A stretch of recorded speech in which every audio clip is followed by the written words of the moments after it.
वर्ष के बालक ने मां के चरित्र को गाली दे दी। और हे देवियों, ये भारत में ही ऐसी पवित्र देवी पाई जाती हैं, अन्यथा कहीं भी विश्व में ऐसी नारियां नहीं हैं जैसी आप हैं। जानती हैं कैसे? किसी का भी पति चाहे शराबी हो, चाहे जुआरी हो, चाहे कैसा ही हो, पर कोई भी पत्नी ये नहीं चाहती कि मेरा पति मर जाए। वो ये तो चाहती है मैं मर जाऊं, पर कभी भी पति के लिए नहीं चाहती कि वो मर जाए। वो जब भी मरना चाहती है, सुहागिन मरना चाहती है, श्रृंगार के साथ और अर्थी पर चढ़ना चाहती है। विधवा की जिंदगी नहीं जीना चाहती। ऐसी माताएं मेरे भारत में पैदा होती, हर दिन दुख झेलने को तैयार हैं, पर कभी नहीं चाहती कि मेरा पति मर जाए। जानते हो, एक बार स्वामी विवेकानंद जी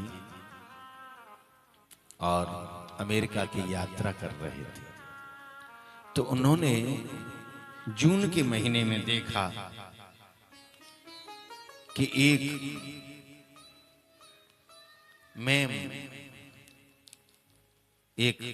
क्रिश्चियन, एक अंग्रेज, और जून के महीने में अपने पति की कब्र पर पंखा झल रही थी।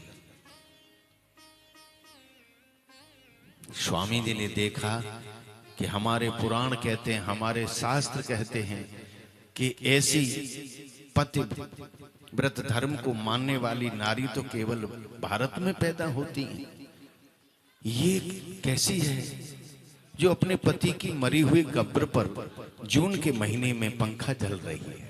स्वामी जी ने अपने पदवेश उतारे, खड़ाई उतारी और उस नारी की एक परिक्रमा की, और परिक्रमा करने के बाद प्रणाम किया। उसने पूछा, तुम मुझे प्रणाम क्यों कर रहे हो? तो स्वामी जी ने कहा कि मैं तुमको प्रणाम इसलिए कर रहा हूं कि तुम अपने मरे हुए पति से कितना प्रेम करती हो। उसकी कब्र पर जून के महीने में पंखा झल रही है। तो जानते हो उस अंग्रेजी ने क्या कहा? आप सोचिए क्या कहा होगा। उस अंग्रेजी ने कहा कि हमारे यहाँ ये प्रथा है कि जब तक पति की कब्र नहीं सूख जाती तब तक दूसरा विवाह नहीं कर सकते, इसलिए मैं जल्दी जल्दी इस कब्र को सुखा रही हूं। विदेशों में ऐसी माताएं पाई जाती हैं जो पति के मरने के बाद विवाह करने के लिए इतनी लालायित हैं कि उसकी कब्र सूखने तक का इंतजार नहीं कर सकती।